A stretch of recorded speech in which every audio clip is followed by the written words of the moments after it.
Estamos fechando o ciclo do PODC, C de controle.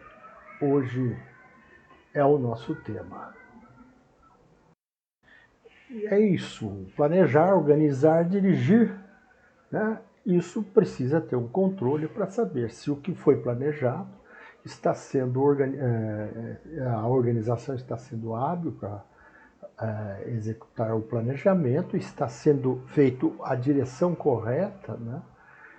Então, o que é controle? É a função administrativa que envolve o processo de monitorar as atividades, ver se os resultados, né?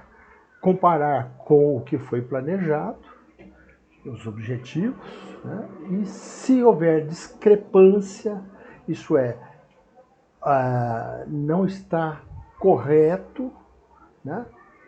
Há uma necessidade de uma ação corretiva ou talvez até de refazer o que foi planejado. Nós precisamos de informações para saber se o que foi planejado está sendo executado. Então, o processo de controle, né, é a produção dessas informações para tomar tais decisões, né? Quais os objetivos devem ser atingidos, desempenho da organização, sistema em comparação com seus objetivos, né? Riscos e oportunidades no trajeto, o que deve ser feito para assegurar a realização dos objetivos, a eventual necessidade de mudar o objetivo. Finalidade é manter a organização orientada para atingir os objetivos a que ela se propõe. E o processo de controle, né, ele é um processo que pretende garantir, então, o objetivo a ser alcançado no planejamento, né, comparar os resultados com o objetivo, a necessidade de mudar o não objetivo e verificar riscos e oportunidades. Ele se subdivide em dois processos: o de buscar informações e o processo de comparar e tirar conclusões dessas informações sobre o desempenho que o sistema está tendo em atingir o objetivo planejado. Essa gravura tenta demonstrar, né, nós estamos aqui, fizemos um planejamento de atingir este objetivo. Por alguma questão contingencial, nós atingimos esse aqui. Logo, existe uma discrepância, né? Então, o objetivo torna-se o critério, o padrão de controle, né, e avaliação do desempenho de todo o sistema para o qual nós nos organizamos. A partir do planejamento, organizamos, estamos dirigindo, né, e controlando se estamos atingindo tais objetivos. Né, olhando melhor, né, deduzindo, né, então houve um planejamento onde definimos que iríamos entregar produtos com certas características que nós definimos como sendo as características padrões, né? No processo de execução, né, nós vamos recebendo informações sobre os resultados e sempre comparando esses resultados com o que foi estabelecido como padrão, né? E oferecemos um feedback, né, para o processo de planejamento, ou de ajuste, ou de continuidade. Se um disque pizza, né, foi programado para entregar alguns tipos de pizza, esses tipos de pizza foram planejados, né, e cada uma tem determinados ingredientes, né, a massa tem que ter um cozimento correto, Supomos a de mussarela, vai molho de tomate, tomate e mussarela. A orégano eu gosto também, né? Então, ao executar, né, a pizza está pronta, ela precisa ser vista, né? Ó, está dentro dos padrões que nós estabelecemos. Ou, putz, esqueci de pôr orégano. Há uma medida corretiva, salpica o orégano por cima. Não é o ideal, porque o ideal é o orégano junto com o molho de tomate, né? Então, volta um feedback, né? Fala o seguinte, olha, no processo, o pizzaiolo, não esquece de jogar o orégano junto com o tomate, né? Como todas as nossas pizzas vão molho de tomate com orégano, vamos já misturar molho. Percebe? Criei uma medida corretiva para evitar erros futuros, né?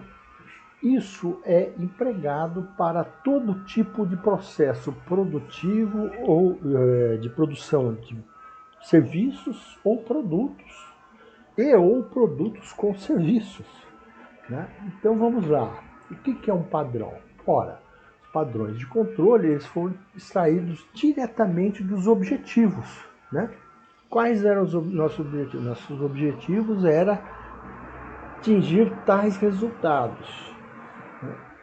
Então, as atividades devem ser realizadas e os planos de aplicação de recursos, né, portanto, são resultantes de todo esse processo de planejamento. Então, um padrão é um nível de atividade estabelecida para servir como um modelo para avaliação do desempenho de toda a organização, né? São definidos em termos de quantidade, qualidade, tempo, custo, né? Dentro de uma organização. Nós pretendemos produzir 1000 peças a um custo de 5 centavos de real por peça, né? Ora, se eu consegui fazer em todo esse processo e atingir esse custo pretendido, né? Custo direto pretendido de 5 reais e 5 centavos, eu atingi o objetivo. Se eu custou 6 centavos, eu preciso ver se está dentro do erro permitido, né? Agora, se custou 5 reais a peça, né, há uma discrepância muito grande, né? Estão entendendo as questões? Né? Então, os padrões são definidos, né, e precisam ser medidos. E como que a gente faz para medir isso tudo? Né? Que é uma questão muito importante. Nós precisamos, portanto, de dados, né? Dados que nos informem, né? Então, adquirir, né, as informações é a questão central do, do processo de controle. Qual a informação que precisamos e como podemos adquiri-la, né? Então, a informação a ser produzida está relacionada diretamente com os padrões de controle. Se nos propusermos a produzir tijolos com dimensões de 40 por 20, com uma espessura de 1 centímetro, né, de massa, né? Então, este é o padrão que nós precisamos, né? Então, qualquer produto, serviço, né, ele tem que ter uma característica esperada, né? Vamos lá, né? Uma variedade de meios para obter informação. Ok, né? O tijolo é uma inspeção não só visual, a visual para ver se ele está em trinca, se está ok, né? Agora, eu preciso de algum dispositivo para medir, né? E esse dispositivo pode ser mecânico ou eletrônico, né? Hoje nós temos assim tudo informatizado, né? Então a medição nos permite, nós estamos assim, com muita perfeição nas questões de medição, né? Agora, como que eu vou medir a satisfação de clientes, né? Percebe que é uma questão complicada, né? Muitos hotéis, restaurantes passam um questionário, né, para as pessoas responderem. Ocorre que, com o excesso, as pessoas começam a ficar irritadas, né? Putz, eu vou responder, né? E como que eu posso, né? Ora, uma satisfação do cliente a gente pode medir, e uma informação importante é quantas reclamações nós temos no nosso SAC, Serviço de Atendimento ao Cliente. Por quê? A reclamação é uma prova viva, né, de um forte descontentamento. Ninguém reclama se não estiver com um grau grande de irritação, né? Ah, mas nós temos, recebemos todo mês em torno de 10 reclamações, né?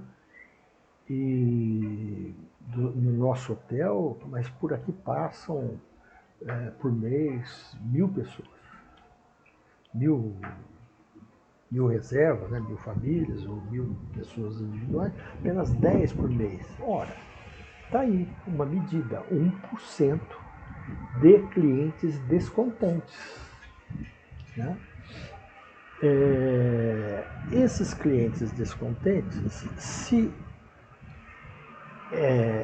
essa é uma informação importante, 1% está reclamando, não é uma quantidade grande, mas vamos analisar esse descontentamento. Se esse 1%, por acaso, é aquele que hospeda no quarto 112, e o quarto 112 está do lado de uma empresa que tem um sistema de refrigeração, que é um supermercado, e justamente no quarto 112 fica um barulho, né? Gente, nunca mais vou usar o quarto 112. Eu elimino todas as reclamações. Mas percebe que informações são fundamentais para que a gente tome decisões. Bom, sistema automatizado de captura de informações, leitores óticos, né, de códigos de barra, um negócio muito aperfeiçoado, né? Relatórios verbais ou escritos, gráficos, mapas, escalas, né? Então nós temos várias formas de trabalhar dados e torná-las como informações para tomarmos decisões.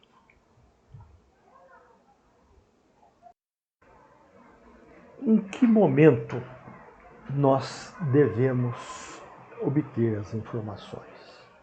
Claro, tudo que pode ser previamente previsto, né, é melhor do que durante um determinado processo ou depois, quando terminou. Antes, durante ou depois, né? E existe a possibilidade de monitorar a todo tempo. Então, uma auditoria desse sistema da qualidade, né, procura trabalhar previamente. Controle estatístico do processo ou avaliação de processos, né? E o que sempre foi feito num passado mais distante, que era controlarmos o produto quando terminamos, né? Obviamente, muito mais caro, né, para a empresa produzir um produto com defeito. É um processo, como eu vinha dizendo, controle posterior, né? É um processo bastante usado, mas peca por verificar um erro depois que ele já foi cometido. Se o feedback de desempenho sobre não for feito em tempo hábil, os administradores não conseguem identificar ou eliminar o problema de modo a evitar danos mais graves. Isto é, entregar um produto com defeito ao consumidor. Bom, no processo são informações obtidas durante a realização das atividades, né? Com os avanços da tecnologia da informação, nós temos como medir, né, e ter um controle maior do que está sendo processado e com informações na hora. Né? O controle prévio são informações obtidas antes, né? Ótimo, né? Evitar os problemas antes que eles surjam. Né? Claro que tudo, né, dentro do que for possível e o custo, né, desse todo monitoramento é muito importante. A etapa final do processo de controle é a ação, né, a ação de comparação e se há a necessidade de correção. Quando a informação sobre o desempenho real é comparada com o objetivo e seus padrões de controle, nós temos 3 situações possíveis: conformidade, aceitação, né? O resultado, uma rejeição, não aceitação. Né? Então vamos lá. Conformidade, quando o resultado ou desempenho está plenamente de acordo com o padrão e, portanto, aceito. O que é uma região de aceitação? Quando a gente tem uma tolerância, né? Podemos, olha, tem que dar de 4 a 6. Né? O ideal era 5. Mas menos 1, mais 1 está dentro da tolerância. Né? Existe medidas, quando são muito precisas, né? Elas têm normas, né, que dizem, né, uma barra de aço, né, quando eu quero uma medida de circunferência de 25 milímetros, aproximadamente 1 polegada, né, eu aceito uma tolerância de microns, né, 25,07 ou uma coisa assim, 0,07 para mais ou para menos, ou às vezes só para menos, né, da medida. Né? Percebe? Tem uma tolerância muito precisa. Né? Saiu disso, saiu da região de aceitação. Né? Então, tem um desvio, né, uma discrepância, né, em relação ao padrão ou à tolerância permitida. Né? Portanto, rejeitado e sujeito à ação corretiva. Né? O resultado da comparação pode dar início a uma ação corretiva. Né? A ação corretiva visa manter o desempenho dentro do nível dos padrões estabelecidos, né? Onde está falhando que eu não estou conseguindo obter, né, esse perfil de aço, né, com a tolerância que eu precisava. Né? Precisamos sanar a dita falha. Né? Foi lá na máquina de trefilação, eles erraram, puseram uma ferramenta que deixou sair com um tanto acima do padrão estabelecido. Precisamos trocar então essa ferramenta ou corrigir a ferramenta. Então, apontar soluções para que os mesmos erros sejam evitados no futuro. Bom, a informação obtida pelo processo de controle permite tomar decisões sobre novos objetivos e novos padrões de controle. Nesse sentido, o controle complementa o planejamento mas também o realimentam, né? Supomos que percebemos que o padrão que nós estamos estabelecendo no planejamento é impossível de ser conseguido, né? Humanamente impossível, com todo o arsenal que nós temos de tecnológico, né? Então, olha, gente, não dá para planejar o implanejável, né? E aí refaz o planejamento num sentido negativo, né? Por outro lado, né, percebemos que o erro está na execução, enfim, né? O planejamento tem como parte dos seus dados a informação de controle, né? E isso forma um ciclo virtuoso se a empresa souber utilizar. Bom, tem várias questões que a gente está controlando numa empresa e precisamos saber o que é importante ser controlado para que a empresa atinja seus objetivos, né? Se nas questões estratégicas, né, no alto nível, na alta direção, temos missões, estratégias e objetivos estabelecidos, né, precisamos ver se a nossa missão está sendo cumprida, né? Se adotamos uma estratégia, por exemplo, de baixo custo, né, se realmente nós estamos atingindo esse objetivo de ter o menor custo possível em relação aos nossos concorrentes para os nossos produtos, né? Por quê? Nós estamos produzindo um refrigerante cuja marca é desconhecida e concorremos com outras marcas desconhecidas e algumas outras muito pouco conhecidas, né? Então, para a minha empresa ter lucro, né? Porque todo refrigerante de marca desconhecida tem um preço ruim no mercado, né? Então, para eu ter uma vantagem sobre os outros, para investir e desenvolver minha pequena indústria de refrigerantes, eu preciso ter um menor custo. Assim eu consigo, né? Já que eu não consigo mexer no preço, eu consigo ter uma maior lucratividade do que eles que têm um custo mais alto, né? Vocês estão vendo? Meu lucro passa a ser maior, né? O que acontece, né? Eu tenho mais dinheiro para reinvestir em processos, eu posso ter vantagem competitiva, né? Bom, isso eu falei na questão da estratégia de baixo custo. Agora, tem produtos, né, que não dá para você falar em baixo custo. Vamos lá, os refrigerantes aí, Coca e Pepsi, né?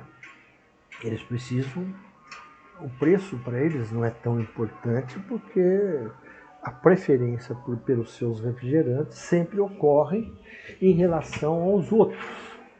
Então, o que eles precisam? Eles precisam atingir a mente das pessoas, né? Então, investimento em marca. Percebe? Eles estão vendo se a estratégia deles de investimento está dando certo, se eles estão conseguindo distribuir para todos os pontos de venda, né? Então eles têm que medir outras questões estratégicas, né, para ver se estão atingindo seus objetivos. Bom, adequação dos planos estratégicos ao ambiente externo, né? São essas questões, né? Estamos adequados para atingir nossos clientes, a nossa propaganda, né? Desempenho global da organização, se ela está indo bem financeiramente, a concorrência e outros fatores externos, eu sempre estou vendo, né? E se estamos sendo eficientes com o uso dos nossos recursos. Já as áreas funcionais, né? Quantidade e qualidade dos produtos e serviços que estão sendo produzidos, né? A taxa de desempenho dos nossos quadros de recursos humanos, eficiência do nosso esforço promocional, desempenho dos fornecedores, interessa, né? Eles entregam produtos em condições de serem processados para nós entregarmos produtos e serviços de qualidade aos nossos clientes, né? Agora, você pode reduzir mais ainda o nível operacional, né? Cada atividade que está sendo desempenhada, né? Como que está sendo desempenhada, né? Cada atividade ela consome recursos, matéria-prima, mão de obra, e como está processando produtos ou o seu desempenho parcial, né, em cada fase de produção. Então, os controles, né, no nível maior, no nível de cada área funcional, né, marketing, recursos humanos, finanças, produção, pesquisa e desenvolvimento. E aí, né, em cada uma dessas áreas, né, cada fase, cada pedaço, né, tudo que for importante merecer ser controlado. E o sistema de controle estratégico mais conhecido chama-se Balanced Scorecard, ou BSC, né, que foi criado por Kaplan e Norton. Existem outros sistemas, mas este é o mais comum e mais universalmente utilizado. Por ser genérico, né, obviamente ele pode dar problemas de adaptação em alguns tipos de atividades, de setores da economia, mas é o que é amplamente utilizado. Particularmente, eu prefiro pensar em sistemas de controles específicos para cada tipo de atividade ou adaptação de controles. Mas precisamos começar pelo começo, então vamos falar um pouco do BSC. O BSC ele é dividido em 4 colunas, tentáculos, 4 categorias, né? Quais são? A empresa está satisfazendo seus acionistas, né? É eficiente nos seus processos, atende os seus clientes e ela cresce em termos de aprendizagem. Vamos lá, né? Os clientes, né? Como o cliente enxerga a empresa. Eu comentei com vocês, por exemplo, uma forma da gente ver é pelo índice de reclamações dos sistemas de um SAC, né? Sistema de atendimento ao cliente. Porque o SAC eu nunca, por mais que eu conheça, né, é só uma rara exceção de alguém ligar para elogiar a empresa, né? O atendimento ao cliente realmente atende são as reclamações. Mas também a gente pode tentar procurar indicadores, né? Se for possível, né? Um produto de consumo, tentar medir o nosso market share. E existem empresas que medem a participação do nosso produto no mercado. Por exemplo, aquela bolachinha Bis, né? O market share deles é quase 100%. A Hershey lançou, a vida, esqueci o nome, muito parecida com o Bis, né?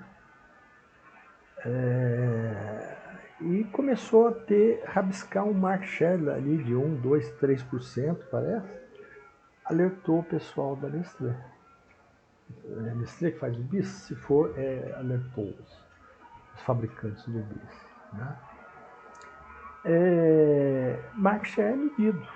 Tem empresas, a Nielsen é uma empresa que mede desempenho de produtos de consumo, principalmente, né, e fornece dados a quem os compra. Então, tem várias maneiras de nós vermos, né, a perspectiva do cliente, né? Então, a ideia do Balanced Scorecard é ter indicadores que meçam, né, essa perspectiva, né, esse olhar do cliente sobre a nossa empresa. O olhar interno, né, os processos fundamentais, né, geralmente medem o nível de mão de obra por produtos conseguidos, né? É um indicador da produtividade da mão de obra empregada, né? Esse é um possível indicador da eficiência do processo. Se o nosso setor, né, a maior parte das empresas, utilizam 10, tem uma produtividade de 1.000 produtos por trabalhador, e a nossa tem 1.200, é sinal que a nossa eficiência é maior em termos de processo. Perspectiva da inovação e aprendizagem, né? Tem várias maneiras de ver, né, se a nossa empresa cresce, né, se ela obtém patentes, né? Então ela está crescendo em termos de criar valores, né, por inovação. A outra perspectiva financeira, né, para os acionistas, né, geralmente é ao acompanhar do valor das ações da empresa na Bolsa de Valores. A eficácia do sistema de controle, né, nos pontos estratégicos, né, atenção às atividades de transformação, atenção aos elementos mais significativos da operação, a precisão, né, tomada de decisão depende de informações precisas de controle, né. Queremos rapidez, informações do controle devem chegar rapidamente para se tomar uma decisão, né, e ter objetividade, economia de palavras. Cheguei, vi e venci. Poxa, que bacana. Uma coisa é fato, as pessoas não gostam de ser controladas. Tá? Mas as pessoas respeitam a autoridade formalmente constituída. Pode ser o seu chefe, a polícia, o juiz de direito, o prefeito. Né? Normalmente, né, nos controlam e a gente segue as normas estabelecidas. Né? Então, nós podemos sofrer pressão do grupo social que nós participamos. Né? Hoje existe um grupo social que prega a não necessidade da vacina e negar a ciência e tudo mais. E as pessoas que participam desses grupos recebem pressão deles, né, e uma espécie de controle social para falar e repetir essas coisas. Agora, também temos um controle técnico sobre o nosso trabalho. Né? As pessoas exigem que a gente tenha um desempenho importante. Né? A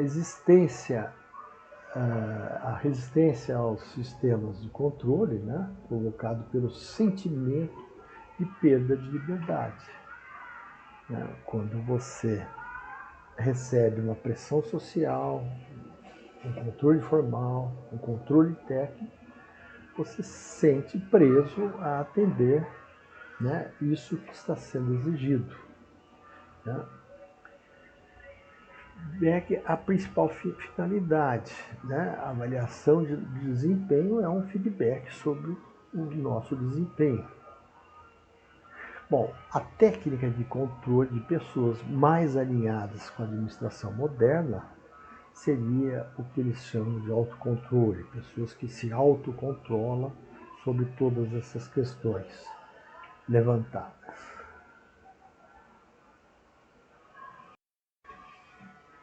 Espero ter contribuído com vocês nessa essa questão derradeira, né? A nossa última do Pode Ser, né?